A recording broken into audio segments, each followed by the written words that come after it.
जरा उभं राहून एखादं रस्त्यामध्ये त्यांना जाण्यासाठी कुणी काही अडचण आणू नये, याची विनंती आपल्याला.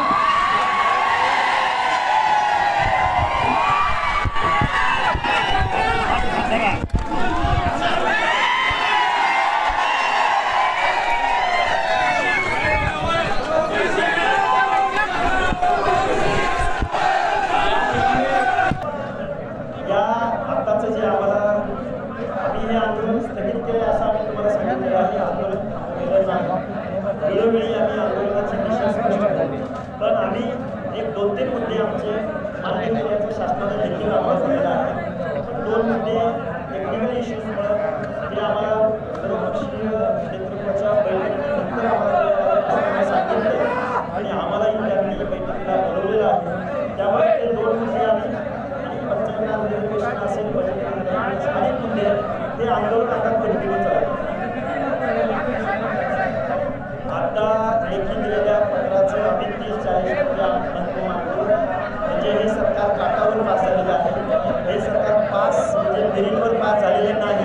त्यामुळे ओबीसी बांधवांना आणि महाराष्ट्रातल्या सगळ्या लोकांना माझी विनंती आहे, आपल्या लढाईमुळं आपण या शासनाचं लक्ष वेधून घेण्यात आपण सक्सेस झालेलो आहोत.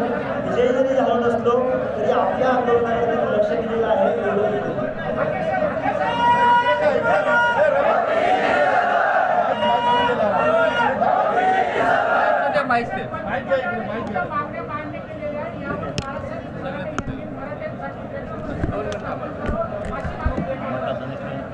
असं बाळासाहेब सराटे नावाचा प्राणी हा नवीन शोध लावत असतो, नवीन रिसर्च पेपर सादर करत असतो.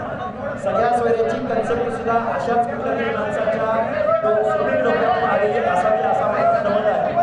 वेगळं मंत्रिमंडळ कसं स्थापन होऊ शकतं, कुठल्या घटनात्मक तरतुदीनुसार होऊ शकतं, देश काय अराजकतेकडे न्यायचं, राज्य काय अराजकतेकडे न्यायचं आहे का, शासन अशा लोकांना का इंटरटेनमेंट करतं, याचं मला पडलेलं कोड आहे. 12 करोड जनतेचं सरकार आम्हाला, तुम्ही दुसरं मंत्रिमंडळ स्थापन करा म्हणजे हे काय, हे चाललंय काय या राज्यामध्ये. काढा ते काढा.